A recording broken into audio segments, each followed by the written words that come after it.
जी viewers अस्सलाम वालेकुम, क्या हाल है? ठीक ठाक है, उम्मीद करता हूँ खैरियत से होंगे। अल्हम्दुलिल्लाह मैं भी बिल्कुल ठीक ठाक हूँ, अल्लाह का शुक्र है। और मेरे साथ चंदन बीना भी सलाम अलैकुम नाजरीन यारो दोस्तों वीरो भरावो सब फिट फाट ने। नाजरीन ऐनक एवें नहीं पाई, अखां ते पाई है, बनवाइयां ने अखां। नहीं नहीं चंगियां ਤੇ भलियां अल्लाह ਨਾਜ਼ਰੀਨ खैर ਅੱਜ ਦੀ ਜਿਹੜੀ ਵੀਡੀਓ ਹੈ ਨਾ, ਇਹ ਅਸੀਂ ਇੱਕ ਥੋੜੀ ਜਿਹੀ ਇੰਟਰਸਟਿੰਗ ਵੀਡੀਓ ਬਣਾਉਣ ਲੱਗੇ ਹਾਂ। ਤੇ ਵੀਡੀਓ ਦੇ ਵਿੱਚ ਅੱਗੇ ਜਾਣ ਤੋਂ ਪਹਿਲੇ जनाब चैनल जिन दोस्तों ने सब्सक्राइब की नहीं किया वो चैनल सब्सक्राइब कर लें। और लिंक में जो है ना वो डिस्क्रिप्शन में पड़ा होगा चंदू के चैनल का, और चंदू भाई के चैनल को भी जो है वो आप फॉलो करें और आप इसकी वीडियोस देखें और चैनल को सब्सक्राइब करें, वीडियो को लाइक करें।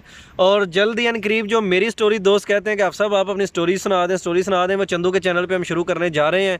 तो इससे पहले कि चंदू के हाफिज दी स्टोरी जिन्नी भी है ना पाकिस्तान तो लैके इथों तक सारी स्टोरी मेरे चैनल पे आवेगी। तो जनाब चैनल का नाम है चंदू मेहर। तो उसकी जो पहली वीडियो है ना वो अभी हम बना के तो उस पर अपलोड करने वाले हैं।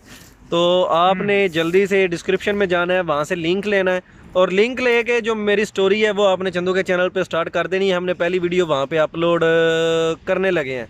तो इससे पहले कि वहाँ पे वीडियो अपलोड हो जाए और आपको ख़बर ना हो, तो आप आ जाएँ चंदू मेहर के चैनल पे और इसको भी सब्सक्राइब कर लें, लाइक कर लें, वीडियो को शेयर कर लें। तो बाकी चलें वीडियो में आगे चलते हैं। अच्छा कि जो लोग ये बात कहते हैं कि आजकल जो है ना वो